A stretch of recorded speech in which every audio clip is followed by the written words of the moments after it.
Alhamdulillahi Rabbil Alamin. Wa sallallahu ala nabina Muhammad wa ala alihi wa sahbihi ajma'in. Allahumma alimna ma yanfa'una wa anfa'na bima 'allamtana. Allahumma faqihna fid din wa 'allimna at-ta'wil wa zidna 'ilman ya rabbal alamin. Rabbi shrah li sadri wa yassir li amri wa hlul 'uqdatam min lisani yafqahu qawli. Subhanaka la 'ilma lana illa ma 'allamtana innaka antal alimul hakim. Wala haula wala quwata illa billah. Alhamdulillah, malam ni bab yang ke-13 daripada perbahasan yang kelima. Asraru anwa'in minal bir. Qala Imam Waliullah wa nafa'ana Allah bi'ulumihi fid darain. Minha az-zikru fa innahu la hijaba bainahu wa bainallahi ta'ala wala syai'a mithluhu fi ilaji su'il ma'rifah wa huwa qawluhu sallallahu alaihi wasallam ala unabbi'ukum bi afdali a'malikum al-haditha wa fi kasbil muhadarati wa tardil qaswah la siyama liman dha'ufat bahimiyatuhu jibillatan aw dha'ufat kasba waliman sakata khayaluhu jibillatan an khaltil mujarrad bi ahkamil mahsus wa minha ad-du'a fa innahu yaftahu baban 'azima min al-muhadarah wa yaj'alu al-qiyada tamma wal ihtiyaja ila rabbil alamin fi jami'il halat baina 'ainayhi wa huwa qawluhu sallallahu alaihi wasallam ad-du'a mukhul ibadah wa huwa shabahu tawajjuhin nafsi ila al-mabda' bi sifati at-talab alladhi huwa sirru fi jalbi syai' al-mad'uwi ilayhi wa minha tilawatul Qur'an wa istima'ul mawa'iz faman alqa as-sam'a ila dhalika wa makkanahu min nafsihi in sabagha bi halatil khawf wal raja' wal hayrah fi 'azamatillah wal hayrati fi 'azamatillah والاستغراق في منة الله وغيرها فينفع من خمود الطبيعة نفعا بينا ويعد النفس لفيضان ألوان ما فوقها ولذلك كان أنفع شيء في المعاد وهو قول الملك للمقبور لا دريت ولا تليت وفي القرآن تطهير للنفس عن الهيئات السفلية وهو قوله صلى الله عليه وسلم لكل شيء مثقلة wa misqalatul qalbi tilawatul Quran. Jadi dalam bab ni Imam Abdullah menyebut beberapa bentuk lagi jenis-jenis kebaikan. Sebelum pada ni kebaikan dari segi beriman kepada Allah, beriman kepada sifat-sifat Allah, beriman bahawa ibadat itu adalah milik Allah Ta'ala yang mutlak. Kemudian rukun semaya, zakat, puasa, haji. Dan berbaki lagi ni ada beberapa amal kebajikan. Dan lepas pada ni dia akan ada satu bab berkenaan dengan lapisan-lapisan dosa, peringkat-peringkat dosa. Jadi ni bab kebajikan dan dosa. Perbahasan kelima ni dia berkait dengan kebajikan dan dosa. Yang pertama di sini iaitu zikrullah. Zikir adalah salah satu amalan kebajikan kerana tidak ada tabir antaranya dengan Allah. Maknanya hamba tu dapat ingat kepada Allah SWT, dapat mendekatkan diri kepada Allah SWT tanpa ada hijab, tidak ada penyekat. Maknanya bila-bila masa saja dia dapat mengingati Allah SWT, tidak perlu kepada apa-apa syarat. Sebab zikir ni istimewa dia dalam apa jua keadaan. Ingat kepada Allah SWT. Dia tidak ada syarat taharah, tidak syarat duduk sela atau tikar sejadah. Dalam semua keadaan ingat kepada Allah. Sebab orang kata ingat tu. Zikrullah ni maknanya zikir ni ingat. Dan tidak semestinya kita sebut dengan lidah.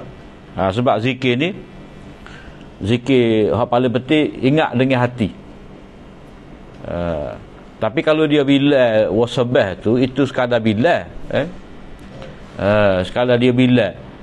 Hak pentingnya kehadiran dia tu di hadapan Allah SWT, dia ingat pada Allah Ta'ala, dia tidak alpa. Setiap benda ni dia ingat dalam kawalan Allah Ta'ala, dalam ilmu Allah SWT. Itu tanda dia ingat pada Allah SWT.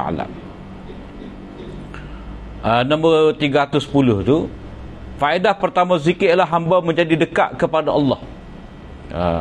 Dia tidak ada perantaraan. Kita suruh untuk lebar zikir pada kita, tak perlu.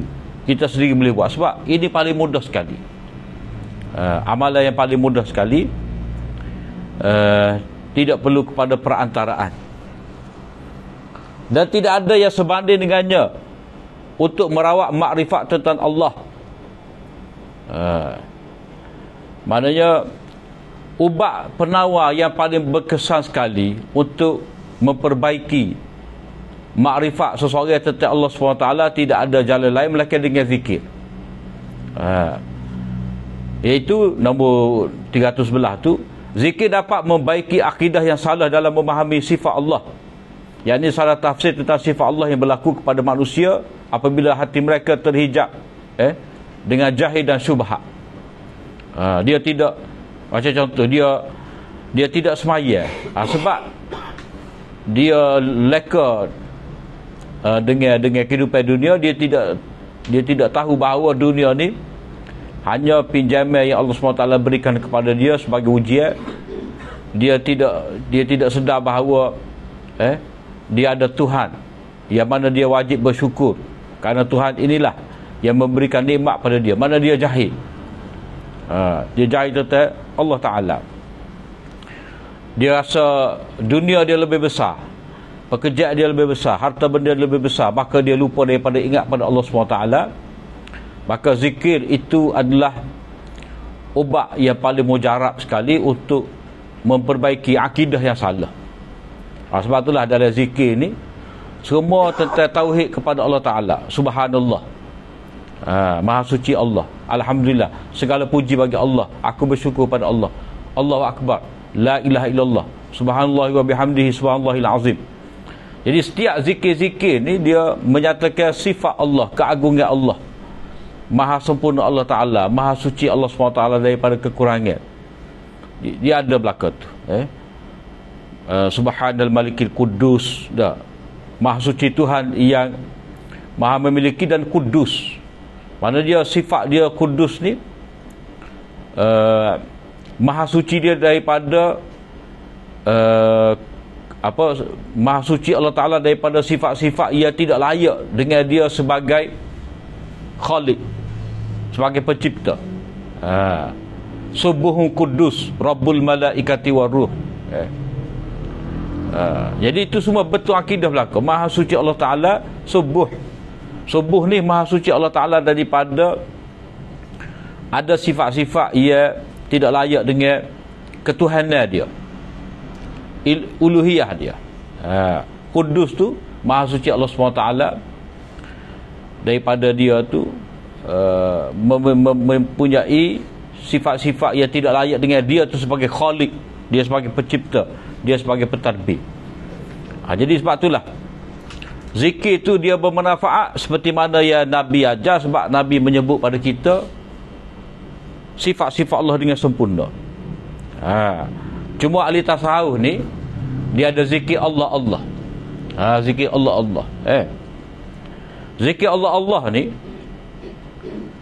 kalau dia zikir, dia kata hak ni afdal daripada hak lain, sesatlah.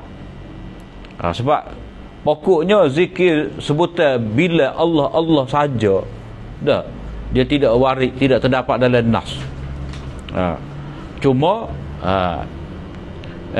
kita bahas secara adil lah. Zikir Allah ni tak boleh langsung ke? Boleh.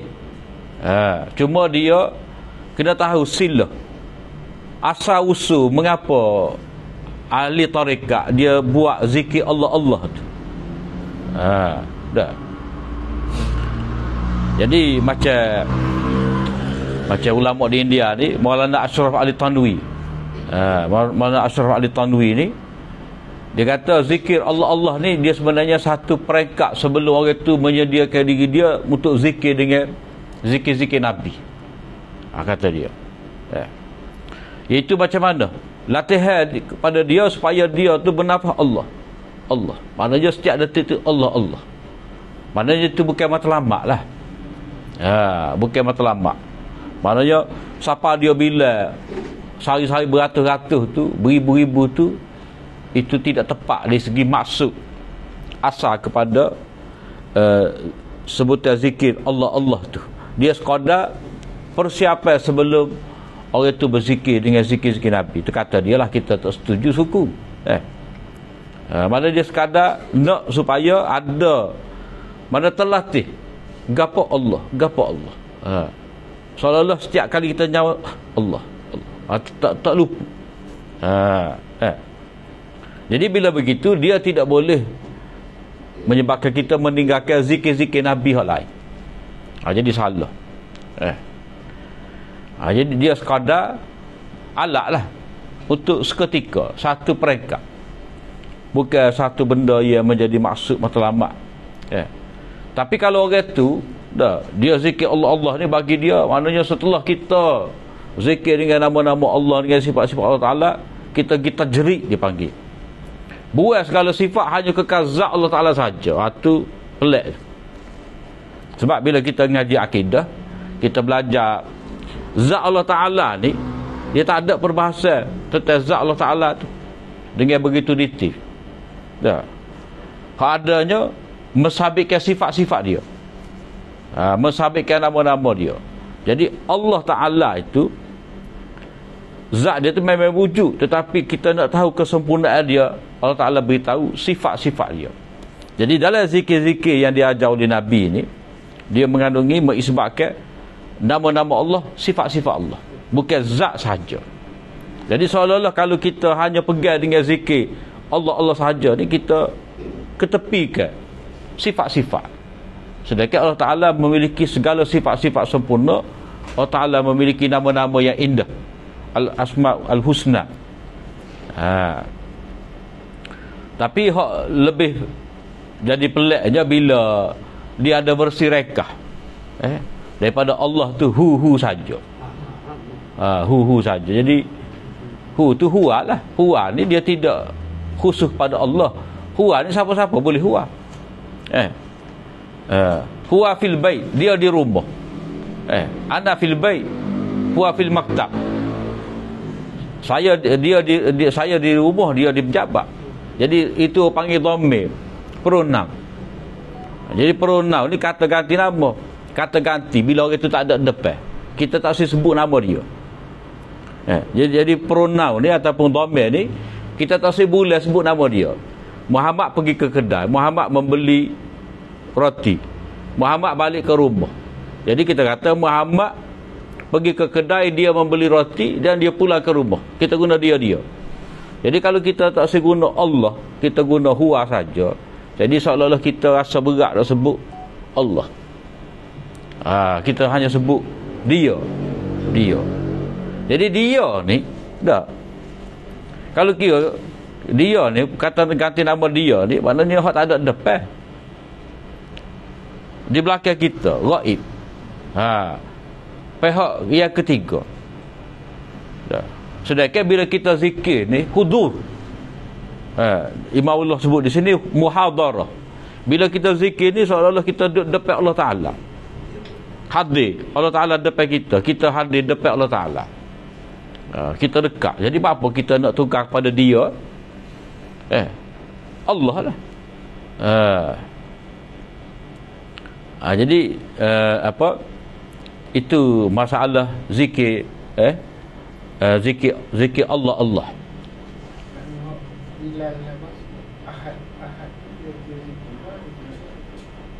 Dia kira sifat Allah lah. Ahad, Ar-Rahman, Latif. Mana dia kata Allah Esa, bukan berhala-berhala yang pelbagai tu. Ahad, mana dia di atas tauhid. Dia kita nak kata zikir pun boleh, ataupun dia nak tegaskan akidah dia. Mana aku pilih Allah Ahad.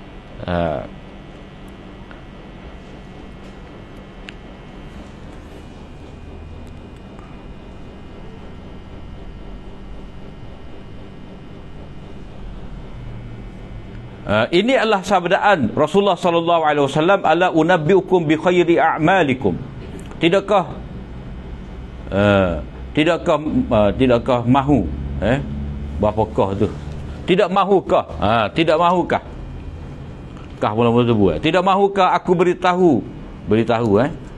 beritahu kepadamu tentang sebaik-baik amalan perbuatan kamu. Jadi hadis tu panjang. Bawah tu hadis ini diriwayatkan daripada Abu Darda, ala unabbiukum bi khairi a'malikum wa azkaha inda malikikum wa arfa'uha wa azkaha inda malikikum wa arfa'iha fi darajatikum wa khairul lakum min infaqiz zahabi wal wariq wa khairul lakum min an talqaw aduwakum fatadribu a'naqahum wa yadribu a'naqakum. Qalu bala, qala zikrullah. Tidakkah mahu aku beritahu kepadamu tentang sebaik-baik amalan perbuatan kamu paling suci di sisi pemilik kamu, di sisi Allah, paling tinggi pada darjat kamu. Maknanya kamu dapat naik darjat. Naik darjat ni sebab banyak peluang kita boleh buat. Zikrullah ni berulang-ulang kali kita boleh lakukan. La ilaha illallah, la ilaha illallah, Allahu akbar tu. Lebih baik kepada kamu daripada menginfakkan, membelanjakan emas dan perak, yakni di jalan Allah. Lebih baik kepada kamu daripada kamu bertembung dengan musuh lalu kamu memenggal leher mereka, tinggal tu dan mereka itu memenggal leher kamu, ikutlah baridah. Maknanya lebih baik lagi daripada mati syahid ataupun membunuh musuh. Mereka menjawab tentu sekali. Ni pada sebab Nabi memberi penawar. Jadi Nabi tawar ni, sahabat kata bala, nak lah, berapa tak sih? Bagi dia menjawab zikrullah. Mana zikrullah ni paling tinggi. Dia sebenar zikrullah ni intilah kepada zikrullah kepada sembahyang. Aqimis salata li zikri, dirikanlah sembahyang untuk mengingati aku. Jadi kalau sembahyang tu tak ada ingat pada Allah Ta'ala, jadi sembahyang tu tak ada ruh. Dah. Dalam ibadat haji, fazkurullaha ka zikrikum aba'akum au asyadda zikra. Bila kamu buat haji ni, hendaklah kamu ingat kepada Allah SWT seperti mana kamu selalu sebut berbangga-bangga dengan datuk nenek moyang kamu. Kamu cerita ni keturunan aku gini. Dah. Balah cerita tu pada ketika buat haji. Keturunan mana? Cerita Allah, ingat pada Allah. Jadi dalam semaya dia mesti ada haji, dia mesti ada zikrullah. Dalam haji pun ada zikrullah. Tilawatul Quran, baca Quran pun zikrullah juga. Zikrullah juga. Sebab kita baca kalam Allah. Dah, ada menyebut nama Allah, ada menyebut sifat Allah, ada menyebut perintah Allah. Jadi zikrullah belaka. Khutbah pun fasa'au ila zikrillah. Zikrullah belaka. Jadi zikrullah ni intilah kepada ibadat.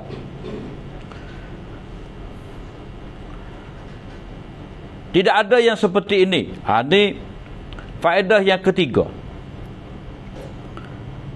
Dalam memperolehi muhadarah, maknanya zikrullah ni dapat kita capai muhadarah, yakni kehadiran keagungan Allah dalam hati. Mari rasa kebesaran Allah dalam hati kita. Kita rasa kita berhadapan dengan Allah. Hudur dia panggil. Hudur, hadir Allah Ta'ala dalam hati ingatan kita. Ahli tasawuf kata wusul ila Allah, dia sampai kepada Allah. Maknanya dia dapat mencapai ma'rifatullah. Mana apa-apa dia tengok ni semua adalah kesan daripada sifat-sifat Allah. Semua tu adalah rahmat Allah Ta'ala, pernyataan kepada jalal dan jamal Allah Ta'ala. Semua ni gambar daripada kehebatan Allah Ta'ala. Panahnya matahari, hebat Allah Ta'ala lah, bakar bumi ni dengan matahari. Hebat dia, sehingga kita rasa takut, sakit kepala, kita lagi berlindung. Lepas tu jamal Allah Ta'ala, keindahan dia, maknanya dia memberikan kepada kita kesejukan pada waktu petang tu. Kita boleh raung motor, kalau dulu raung motor kapung, pusing gatif sika, jalan tepi patah, nyamai pada waktu itu. Itu Allah Ta'ala bagi rasa nyaman, angin sepoi-sepoi bahasa tu. Itu pernyataan jamal dia, keindahan dia. Buah-buah keluar daripada pokok. Itu Allah Ta'ala tunjukkan jamal dia. Jadi orang mukmin dia merasai ni, hadir dalam jiwa dia. Faedah yang keempat, iaitu menolak kekerasan, kerah hati. Kerah hati ni akibat daripada lupa Allah.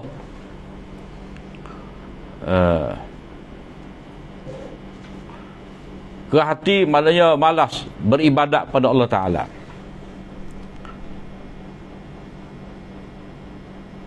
Nombor 304 ni, firman Allah Ta'ala, Allahu nazzala ahsanal hadisi kitaban mutasyabiha mathaniya taqsha'iru minhu juludul ladzina yakhshawna rabbahum thumma talinu juluduhum wa qulubuhum ila dzikrillah. Allah telah menurunkan sebaik-baik perkataan, iaitu kitab suci Al-Quran, yang bersamaan isinya, isi kandungannya, mathani maknanya diulang-ulang, makna yang sama diulang dengan pelbagai cara. Adalah usul tafsir dipanggil tasriful ayat. Walaqad sarrafna fi hadzal Quran. Mana Allah Ta'ala ulang dalam pelbagai bentuk. Dia mari dalam keadaan nampak serupa, ataupun serupa ni gaya bahasa Quran ni dalam tempoh 23 tahun tu dia tidak ada evolusi. Sama aja daripada Iqra' mula-mula turun sampailah kepada ayat akhir Baqarah, waktu akhir. Dia tidak baca ahli sastra. Ahli sastra ni, kalau kata dia mula tulis sastra novel dia umur 20 tahun. Lepas tu dia tulis pula, sentiasa tulis. 2 tahun sekali ada seputar novel, buku apa semua. Kita boleh tengok perbezaan bahasa dia. Kalau dia tulis dekat-dekat Nawati tu mungkin tak gagah tu. Dia punya bahasa dia tu. Ataupun mungkin lebih matai lagi. Jadi Quran ni, masa ni mutasyabihah ni maknanya tidak nampak perbezaan. Tidak nampak ada jurang perbezaan antara ayat yang awal turun dengan ayat terakhir turun. Semua nilai sastra dia tu tetap tinggi. Itu dua makna kepada mutasyabihah. Taqsha'iru minhu julud. Yang oleh kerana mendengarnya atau membacanya, kulit badan orang-orang yang takut pada Allah menjadi seram. Maknanya dengar bulu omong. Mari apa? Segar. Tak siapa lagi tahap tu tak? Baca walahum azabun azim tu, Allah tu tak ada tu. Waktu orang tergelar dalam taranum. Tergelar dalam taranum, Allah ayat azab, Allah. Golek pala. Tayyib. Pada baca ayat azab. Mana dia zuk tu zuk burdah, zuk taranum. Bukan zuk ayat tu. Itu kadang-kadang lemah juga kita dengar orang ahli taranum ni. Memang hebat, tapi dia kena sesuaikan lah. Ahli taranum yang tepat ni, dia ada taranum dia sesuai dengan makna ayat. Ada. Tetapi hak jo sorok tu, hak baca tak ada gapo hak baca tu ketar tu. Hak belakang ni tak ada tahu sekarang, dia nampak tu je. Sedap. Sedangkan orang yang terbaca taranum tu dia faham molek azab tu. Dia ada buah sedih tu. Dia ada apa, bagi ayat-ayat sedih dia baca tu. Tu orang tak pandai taranum lah. Orang pandai taranum tidak lagu tu.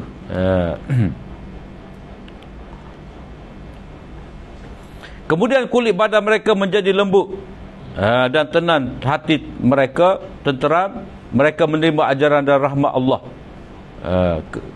Hati mereka tu pergi untuk ingat pada Allah Ta'ala. Jadi tak ada tu jenis kerah, jenis tak terima. Macam ahli kitab lah, ahli kitab. Ahli kitab ni, kalau baca dalam surah Hadid tu, alam ya'nini allazina amanu an takhsha'a qulubuhum li dzikrillah wa ma nazala minal haqq wa la yakunu kalladzina utul kitaba min qabl fatala 'alaihimul amadu faqasat qulubuhum. Belum tiba lagi ke waktu kepada orang mukmin itu untuk hati mereka tenang ingat kepada Allah. Jangan jadi macam ahli kitab ni yang panjang angan. Macam orang Yahudi ni tak mati. Ya, baca sejarah mereka sejak daripada Nabi Musa lagi. Ya. Bila Nabi Musa ajak pergi perang nak buka negeri, dia kata, pergilah, idhhab anta wa rabbuka faqatila inna hahuna qa'idun. Pergilah kamu dengan Tuhan kamu, kita nak duduk di sini. Ya. Lepas tu bila kamu menang, kita pun akan turut pergilah. Dia tak ada keinginan nak mati. Kerah hati. Tak lupa kepada akhirat kerana cinta kepada dunia. Jadi tanda mereka tu kerah hati, boleh tengok ni lah. Dia tidak ada belah kasihan. Dia perambak orang tua Palestin tu keluar daripada rumah mereka bom. Tak, patuak rumah mereka pula. Tu kerah hati yang ada pada ahli kitab. Kenapa? Kerana tidak terawak dengan zikrullah. Mereka tidak ingat Allah Ta'ala dengan benar-benarnya. Terutamanya bagi orang yang sifat bahimiyah dalam dirinya lemah secara semula jadi atau lemah kerana usahanya.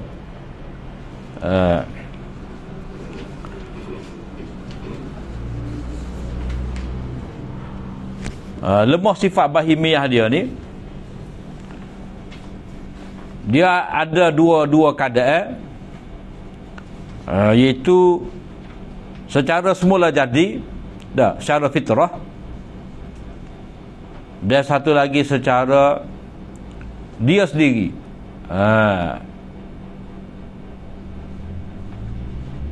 Dia tahu ni. Mana tu ni? Ni yang keberapa ni? Yang keempat dah. Yang keempat. Contoh.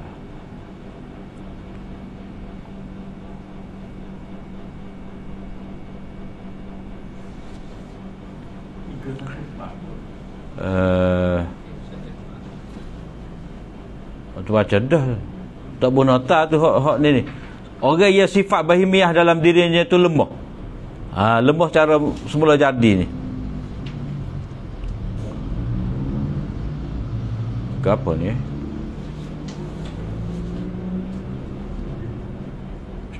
Kuat benefit.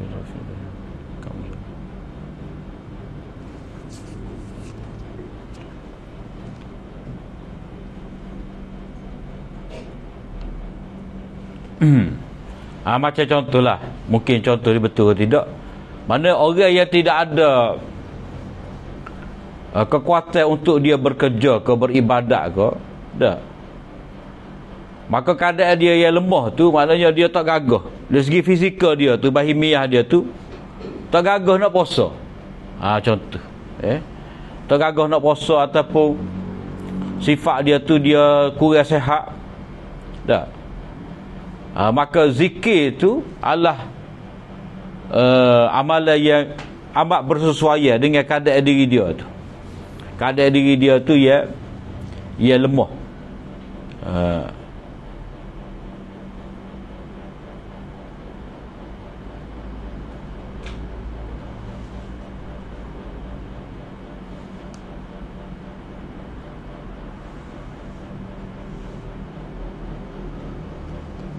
Gitulah lebih kurang. Ataupun secara usaha tu maknanya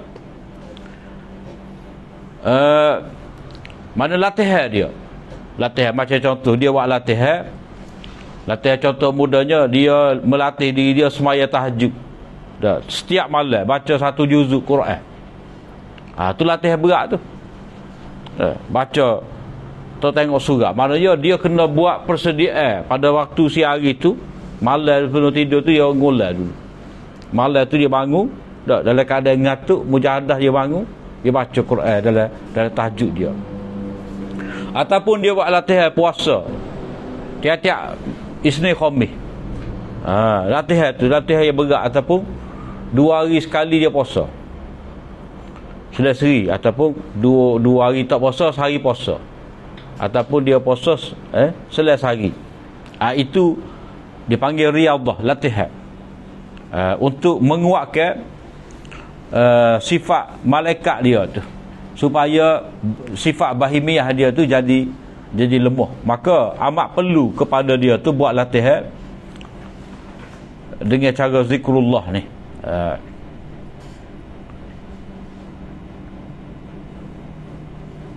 Serta orang yang fakulti imajinasinya secara semula jadi menolak untuk mencampur adukkan antara perkara mujarrad dengan hukum hakam perkara yang dicapai oleh mahsus, yakni apa yang dicapai oleh panca indera. Maknanya zikrullah ni amat penting kepada orang yang dia punya akal fikiran dia tu dia tidak mahu menggambarkan sesuatu yang luar daripada kemampuan akal.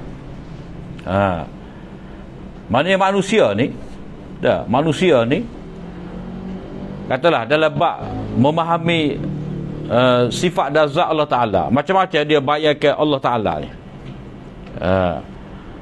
Macam golongan mujassimah musyabihah ni, dia kata Tuhan ni ada tangan seperti tangan kita, dia turun, dia bergerak macam kita bergerak, macam kita berjalan,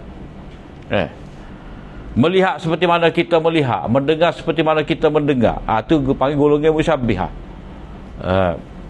Satu lagi golongan muta'attilah ni, mu'attilah ataupun golongan jahmiyah ni, mana golongan yang menafikan sifat Allah. Dia kata ni Tuhan sebut dia ada tangan, tak boleh terima tangan dia. Kalau kata terima tangan, jadi macam kita. Jadi tak boleh, kita kena tolak hadis-hadis ni, ayat-ayat lagu ni kita tak boleh faham, kena tukar kepada makna yang lain. Itu orang yang ada masalah pada imajinasi dia. Maknanya dia menggambarkan Tuhan ni dengan cara dia sendiri.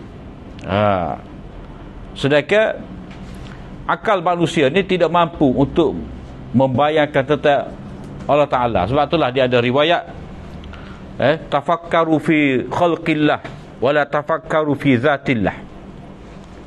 Berfikirlah pada kejadian ciptaan Allah Ta'ala dan janganlah kamu fikir tentang zat Allah Ta'ala. Jadi orang yang zikrullah ni, fakulti dia tu, mana daya khayalan imajinasi dia tu tak menolak untuk cuba campur aduk antara perkara mujarrad dengan perkara yang mahsus. Dia kena betul tu, mujarrad dan mahsus tu, hukum perkara mujarrad dan hukum hakam mahsus, perkara yang dicapai. Waktu tu dia kena buat gini, antara perkara mujarrad dengan hukum hakam mahsus. Hukum hakam mahsus, perkara yang dicapai oleh tubuh.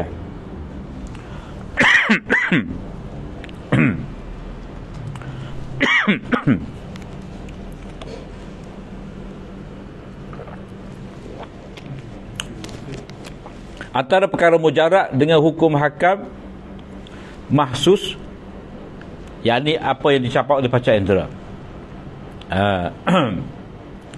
Maknanya apa? Nota 315 ni, maksudnya zat dan sifat Allah tidak boleh dikiaskan dengan apa yang dilihat oleh panca indera.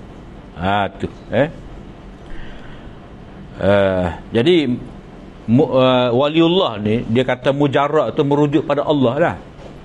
Mujarrad maknanya tidak dapat dibayangkan, mana luar daripada imajinasi kita. Itu makna mujarrad. Mahsus ni hak dalam pengalaman kita.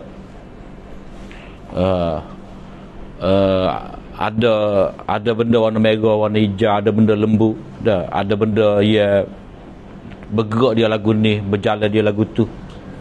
Itu benda yang kita cerap dengan panca indera kita. Jadi Tuhan ni luar daripada imajinasi kita, apatah lagi dia luar daripada panca indera kita. Allah Ta'ala gaib daripada kita. Tidak dapat dikiaskan dengan barang-barang dunia ni. Jadi dia istilah walillah sini mujarrad tu merujuk pada Allah. Jadi akal ia ingat pada Allah Taala ni, dia menolak untuk campur aduk. Maknanya dia tak boleh terima orang nak bahas sifat Allah Taala ni dengan imaginatif dia, khayalan dia. Tak boleh. Maknanya dia tak boleh bayangkan bahawa kalau Tuhan sebut dia ada tangan ni, makna tangan yang berorak, ia sambung dengan tubuh melalui tulang orak, lepas tu dia dalam orak tu ada darah. Dia tidak akan bayangkan lagu tu. Dalam notabah tu, orang yang dibisikkan oleh syaitan dengan was-was akan mengatakan Allah mencipta alam ini. Maka siapakah pula yang menciptakan Allah? Berarti dia telah mencampur adukkan antara hukum hakam perkara mujarrad dan mahsus. Mana dia cuba kiaskan Tuhan. Ni orang etis lah, ataupun golongan mulhid. Ni ada dalam hadis Nabi ni, dalam hadis Muslim. Jadi syaitan mari bisik, haza khalaqahullah, ni bumi Allah Ta'ala cipta, ni pokok Allah Ta'ala cipta. Jadi syaitan pun kata setiap benda ni ada pencipta dia. Allah tu ada ke tidak? Allah ada. Jadi Allah tu dia ada, maka mesti dia ada pencipta. Sebab setiap yang ada mesti ada pencipta. Tak. Jadi siapakah yang mencipta Allah? Tu syaitan mari. Jadi orang hal lagu ni berarti dia cuba mencampur adukkan hukum mujarrad, yakni hukum Allah, sifat-sifat Allah dengan sifat-sifat makhluk. Mana boleh? Tak.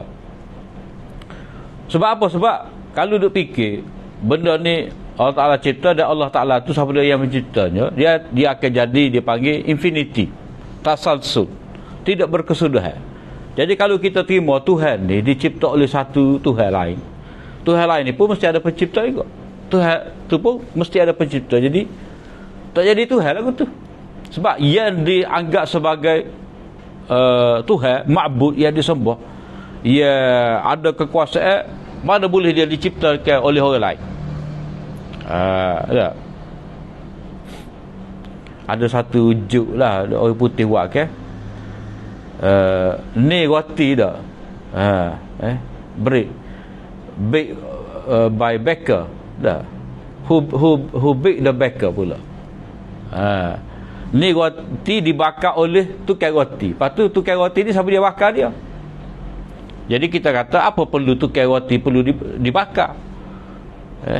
Tak, tukang buat roti tu tak perlu dibakar. Sebab dia cerita lain dia. Sebab roti, bila dia buat roti, dia akan jual roti tu. Bukan dia tu pula mesti dibakar oleh orang lain pula. Jadi ni roti dia bakar. Lepas tu mari soalan, tukang roti ni siapa dia hok bakar dia pula? Jadi apa mari soalan lagu tu?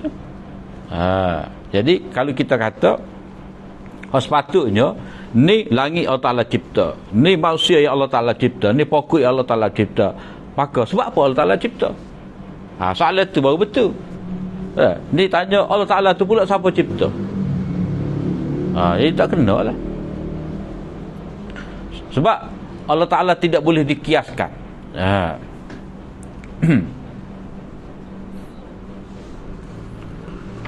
Jadi zikrullah tu dapat merawat gangguan ni. Ni gangguan ni. Sebab itulah dalam hadis kata qul amantu billah, a'udzubillahi minasyaitonir rajim, amantu billah, aku beriman dengan Allah. Sebab kalau tak kata lagu tu, dia akan mari macam-macam waswas, gangguan kekeliruan. Jadi macam setengah daripada ahli kalam lah. Bila baca nas yang menyebut Tuhan istiwa ke, tangan ke, mata ke, jadi tak boleh timur. Jadi maknanya kacau tu pada daya imaginatif dia. Mana kalau sebut tangan, dia terbayar tangan manusia. Jadi bila begitu kena takwil, kata dia. Sedangkan Imam Waliullah ni kita baca dah dalam bab beriman dengan sifat ni, dia kata tak wajib pun kita takwil ayat-ayat. Sebab apa? Sebab Allah Ta'ala telah menyatakan kaedah yang begitu mujarab sekali. Itu apa? Laisa kamitslihi syai'un. Tidak ada sesuatu yang sepertinya. Jadi bila dia sebut dia istiwa ke, dia mari ke wajah rabbuka, dia mari ke, dia berkata-kata, maknanya itu sifat dia yang tidak serupa dengan mana-mana makhluk. Jadi tak perlu kita nak bayarkan dia punya kaifiat tu.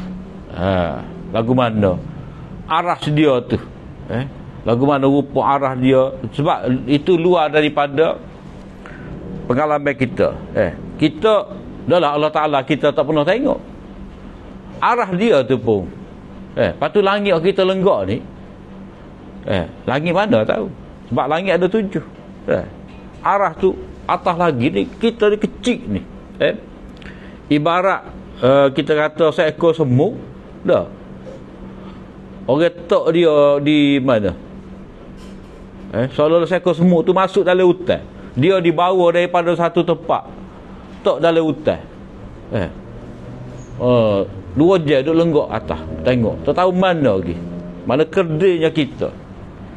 Sebab itulah kita jangan rasa akal kita ni dapat menentukan segala-galanya.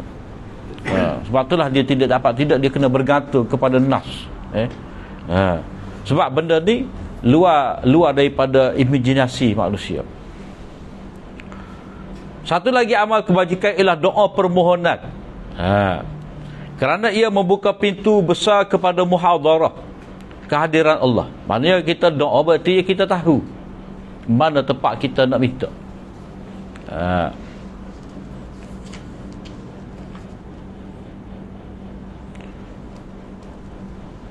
Dan memberi kesan kepatuhan sepenuhnya, menjadikan kita ni patuh pada Allah. Mana kita ada hajat, kita pun cari, kita pun doa akad tangan. Kita ada hajat, kita pun doa akad tangan. Mana seolah kita tahu mana tempat nak mengadu, nak dapatkan bantuan. Dan memberi kesan kepatuhan sepenuhnya ni, bila kita nak doa, kita pun malu juga Tuhan ni dah. Perintah dia kita tak buat, tiba-tiba kita nak minta go dengan dia, maka bila kita nak minta tu, mana kita mempersiapkan diri kita dengan ibadat dulu, dengan zikrullah dulu, barulah kita minta dengan dia. Sebab itulah dalam Fatihah tu kita kenal sifat-sifat Allah Ta'ala dulu, baru kita minta. Bismillahirrahmanirrahim, sifat Allah Ta'ala tu. Alhamdulillah Rabbil Alamin, Rabbil Alamin sifat dia.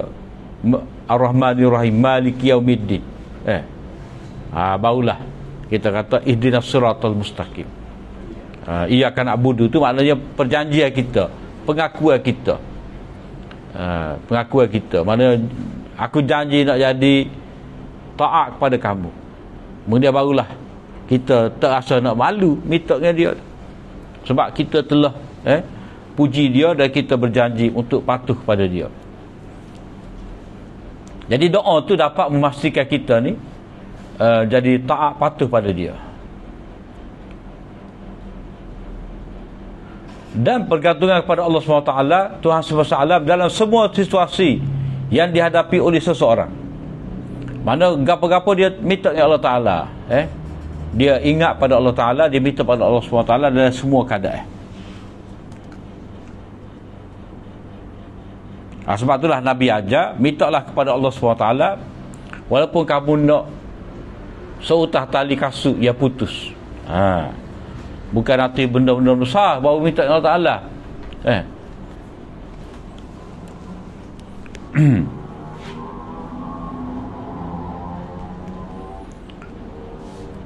Nota 316, Imam Ibn Rajab Al-Hambali menyatakan, ketahuilah bahawa asal kepada perkataan doa daripada sudut bahasa ialah permohonan, maknanya minta. Ia adalah permintaan untuk apa yang dimohon oleh orang yang berdoa. Mana kita berdoa tu gapo kita nak, ada sesuatu. Kita nak berkat, nak rezeki, nak hidayah, nak ilmu, nak kekayaan, nak harta, nak rahmat, nak zuriat, nak jodoh. Dan dia mahu agar ia diperolehi. Kadang-kadang doa dilakukan dalam bentuk meminta dengan penuh tunduk kepada Allah. Seperti ucapan orang berdoa, Ya Allah ampunilah saya, Ya Allah rahmatilah saya. Kadang-kadang doa dilakukan dengan melakukan sebab-sebab yang akan menyebabkan terhasilnya apa yang dikehendaki, iaitu dengan menyibukkan diri dalam mentaati Allah dan mengingatinya, dan menunaikan apa yang wajib dilakukan oleh hambanya. Inilah hakikat iman. Maknanya dia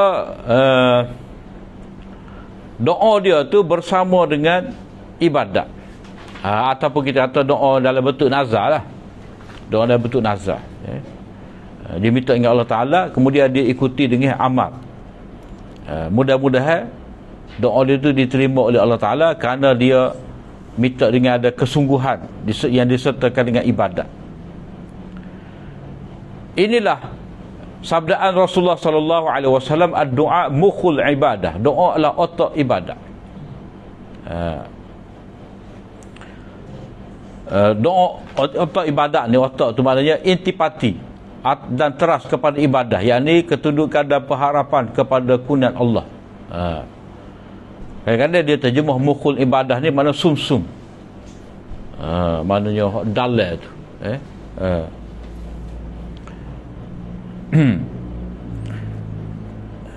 Ia merupakan tanda ketulusan dan keikhlasan ke dalam iman kepada Allah. Jadi tak nampak orang lain, melainkan Allah sahaja kita minta. Itu dikatakan ibadat. Sebab ibadat ni ditujukan kepada Allah Ta'ala. Dan doa pun lagu tu juga ditujukan kepada Allah Ta'ala. Jadi hadis ni dia ada perbahasan ni. Nombor 318, hadis Tirmizi 3371. Hadis ini adalah hadis dhaif kerana ada padanya Abdullah bin Lahi'ah, seorang perawi dhaif. Itu dari segi sanad lah. Hadis yang sahih dalam bab ini ialah ad-du'a huwal ibadah. Itu hal lebih sahih. Ad-du'a huwal ibadah. Doa tu sendiri ibadat. Jadi dia ada beza tu. Doa inti ibadat. Mana kalau kita kata tulah tu ibadat. Dalal tu sum-sum dia tu doa. Doa. Panggil seru Allah. Tapi kalau kita doa itu ibadat, maknanya gapo doa ibadat, ibadat gapo doa. Maknanya benda yang sama. Macam sekali lah ada dua muka. Doa ibadat, benda yang sama. Jadi kalau kata doa wal ibadah, dia balik kepada ayat iyyaka na'budu wa iyyaka nasta'in lah. Hanya dikau saja aku sembuh, ibadat. Wa iyyaka nasta'in, hanya dikau saja aku minta, doa. Jadi dua-dua tu nak pada ikhlas. Jadi ikhlas tu inti sebenarnya. Ikhlas tu inti dalam ibadat, inti dalam doa. Ikhlas tu bagaimana? Iyyaka, kamu saja, ikhlas, tak ada orang lain. Doa ni ia adalah bayangan bagi penumpuan jiwa kepada Allah dengan sifat mencari, yang merupakan rahsia dalam menarik perkara yang didoakan. Mana doa ni dia punya bayangan, mana gambaran kepada penumpuan jiwa, mana tawajuh, mana jiwa kita ni tak fikir melainkan Allah, tidak mengharap melainkan Allah. Maknanya pusat, fokus ingatan itu hanya pada Allah Ta'ala, berserta dengan sifat nak, sifat mencari, sifat menuntut, sifat talak, sifat mencari ataupun sifat menuntut, ataupun dalam Arab ni sifat talak, nak. Yang merupakan rahsia dalam menarik perkara yang didoakan. Maknanya apa? Dengan sebab doa, jiwa menjadi bersedia untuk hadir dalam mengingati Allah. Sifat doa ialah mencari dan menuntut apa yang dikehendaki. Kesungguhan dan rayuan dalam doa menjadi sebab utama pengabulan doa. Jadi merayu ni maknanya berkali-kali doa lah. Supaya kata mahkamah rayu tak, cara dah sini tak boleh. Orang naik mahkamah ni pula Tak boleh. Naik lagi pergi mahkamah rayuan. Jadi rayuan tu berarti berkali-kali kita berdoa, tanda kita nak. Kalau orang tu doa sekali dia berhenti dah, memang dia tak dapat dah apa dia nak, sebab dia bersangka buruk kepada Allah. Dah. Hamba ni dia akan dapat apa dia nak, sebab doa ni janji Allah Ta'ala. Tapi kalau dia berdoa sekali dia tak dapat, dia pun berhenti berdoa, berarti dia bersangka buruk pada Allah Ta'ala. Jadi kalau dia tak dapat sekali, dia kena doa lagi, sebab pengabulan doa ni atas Allah Ta'ala, bukan atas kita. Dia yang menentukan apa yang kita dapat, bila kita dapat, banyak mana kita dapat. Kadang-kadang kita nak kaya, tak, Tuhan wi anak. Kadang-kadang kita nak anak, Tuhan wi kaya. Tak. Jadi apa yang kita rasa baik pada kita, tapi sebenarnya tidak baik pada Allah Ta'ala. Sebab itulah dia kena doa dalam bentuk umum lah. Rabbana atina fid dunya hasanah. Tak. Tapi tak salah dia minta nak anak ke, nak kekayaan ke, nak pakak ke, nak jawatan ke. Cuma bila dia tak dapat, jangan kecewa. Lepas tu kita nak banyak-banyak ni. Tuhan, mungkin Tuhan nak lebih. Dah. Kita nak dalam tempoh 2-3 tahun ni. Tuhan nak lambat lagi. Jadi dia pengabulan doa mengikut Allah, bukan mengikut kita. Jadi bila kita berdoa dan kita belum dapat tanda-tanda doa kita tu diterima oleh Allah Ta'ala, maka kita kena tetap berdoa, jangan berhenti. Jadi kesungguhan itu sebenarnya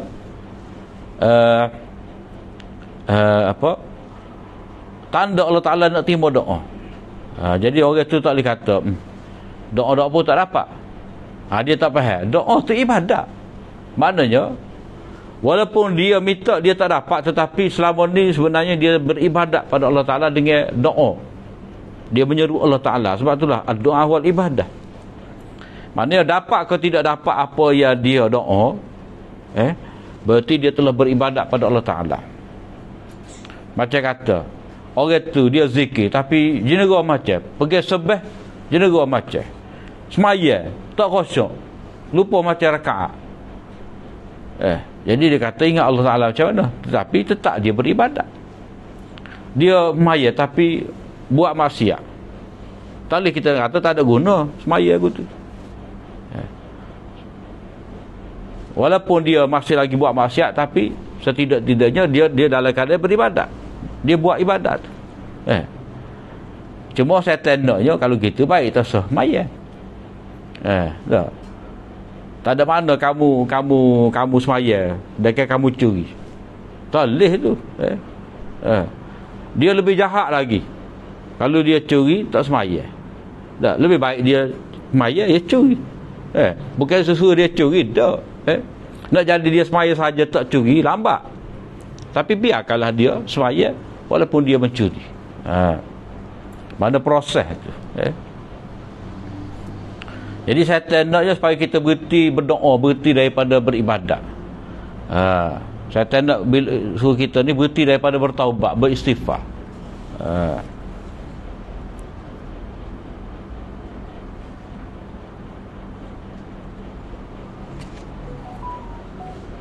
Antara amalan kebajikan ialah membaca Al-Quran dan mendengar nasihat agama.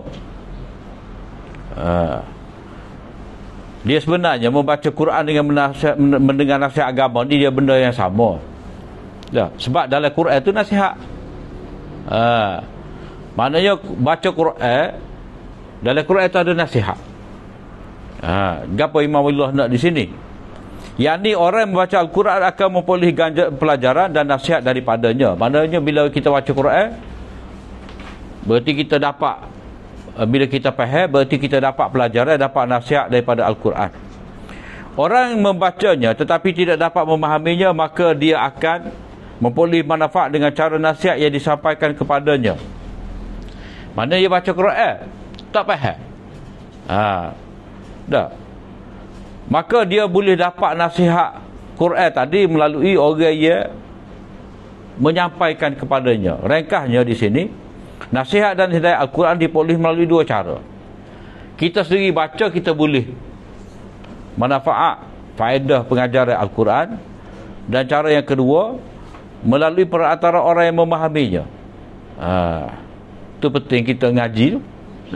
Kita ngaji, kita ngaji, orang boleh syarah pada kita. Kita nak baca sendiri, kita tak faham. Maknanya dua-dua tu penting. Kita baca sendiri dan kita dengar nasihat orang. Kalau kita kata baca Quran tak faham apa. Jadi dia kena baca Quran dan dengar penjelasan daripada orang yang membaca dengan memahaminya. Baru betul. Sesiapa yang mendengarnya dengan penuh perhatian, mana dia membaca Al-Quran ataupun dia membaca Al-Quran itu dibacakan oleh orang lain, ataupun dia mendengar nasihat orang yang memahami Al-Quran dengan penuh perhatian dan menetapkan di dalam dirinya, mana dia terima, mengukuhkan kefahaman tadi dalam diri dia, memantapkan akidah dia, kefahaman dia tu dengan nasihat tadi, dia akan diwarnai dengan keadaan takut, mana dia akan tercelup. Ni istilah ni, dia akan diwarnai mana dia dapat, dia mempunyai sifat-sifat lah. Maknanya bila dia baca Quran, maka akan hadir dalam hati dia tu, akan terhasil sifat takut, harap, kebingungan pada keagungan Allah, dan tenggelam dalam kurniaan Allah dan keadaan lain selain daripada ini. Apa ni? Dia dalam keadaan takut ni, mana dia bila dia baca Quran, mari pasal takut, iaitu jiwanya menjadi resah ketakutan apabila membaca ayat-ayat ancaman. Jadi takut. Tuhan sebut ni ahli neraka, ni balasan orang yang buat gotu buat go ni. Jadi dia mari takut. Mari harap. Harap ni dia nak lah Tuhan janjikan syurga, dia berharap. Dan dia bingung pada keagungan Allah Ta'ala, yakni ketika dia membaca ayat-ayat yang menyatakan bukti kekuasaan Allah pada alam semesta, yang dipanggil dalil afaki, dan dalam diri sendiri dipanggil dalil anfusi. Maknanya bila Allah Ta'ala ajak tengok pada alam semesta, dalil-dalil ketuhanan, dia mari rasa kagum. Tuhan sebut ni, Tuhan sebut macam mana kejadian janin dalam perut tu, 1400 tahun dulu Tuhan sebut dah. Sedangkan fakta ahli sains baru temu tu kemudian ni. Lagu mana kejadian-kejadian penciptaan diri kita, penciptaan alam semesta ni, Allah Ta'ala telah sebut. Jadi bila kita baca tu, jadi kagum kita.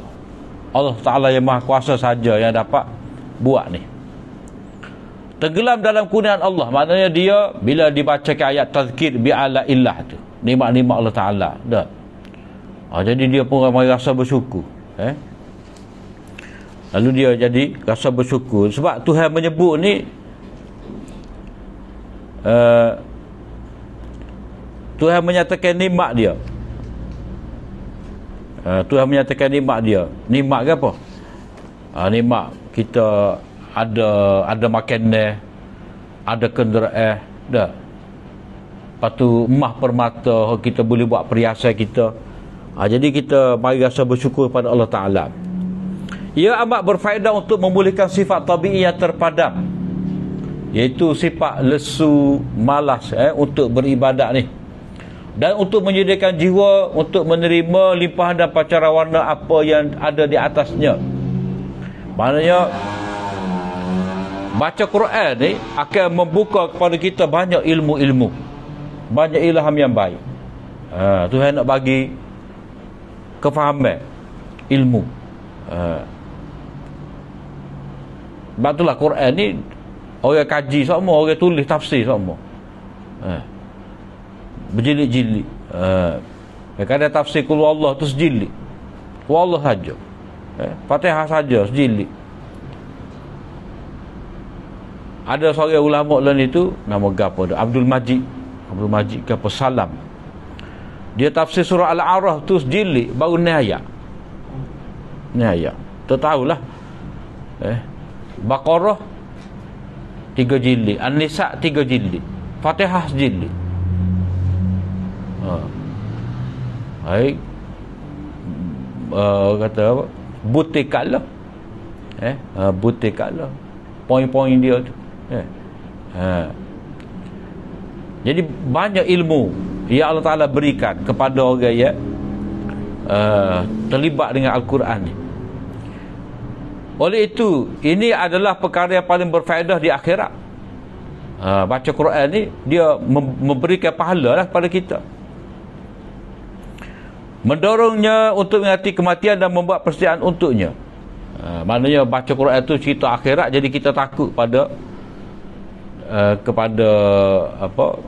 keadaan di akhirat, maka kita pun beramal. Dan baca Quran itu sendiri memberikan ganjaran pahala yang banyak. 1 huruf 10 hasanah. Dan ini dirujuk dalam ucapan malaikat kepada orang di dalam kubur, la daraita wala talaita, kamu tidak tahu dan yang ini kerana kamu tidak membaca. Maknanya malaikat tanya dalam kubur ni, dah mu kenal siapakah marabbuka? Dia ilim pala, la adri.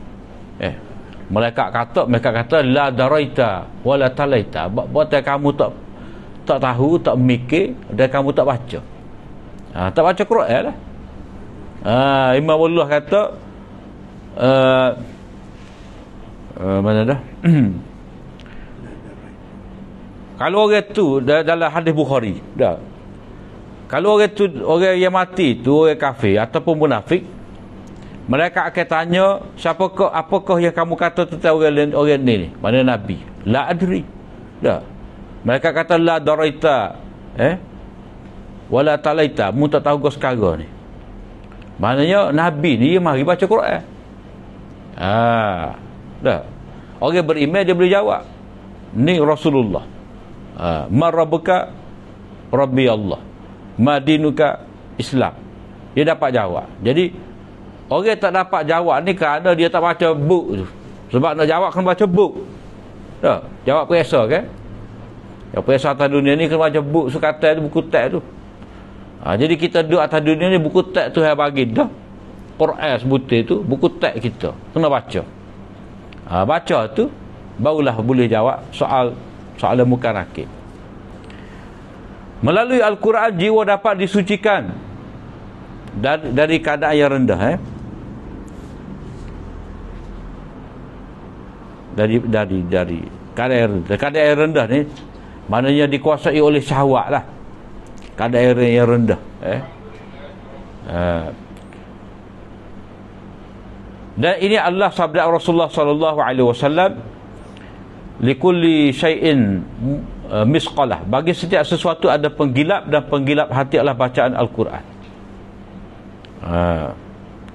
Cuma dalam nota bawah ni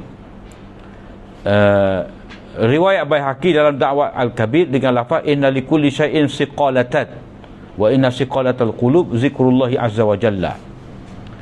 Setiap sesuatu ada penggilap, dan penggilap hati adalah mengingati Allah. Jadi ada lain sikit. Hadis ni tak ada misqalah ni. Ini menunjukkan bahawa Imam Wadullah ni dia tulis kitab ni memang berdasar kepada ingatan dia. Dia tak macam kita ni. Kitab bertimbul-timbul depan tu. Itu cari dari kitab ni tulis. Ni dia ni mari karang. Karang. Sebab itulah kadang-kadang ada tepat, ada tidak. Dia tak ada masalah pun. Macam tilawatul Quran, zikrullah juga. Zikrullah juga. Wallahu a'lam. Wa akhir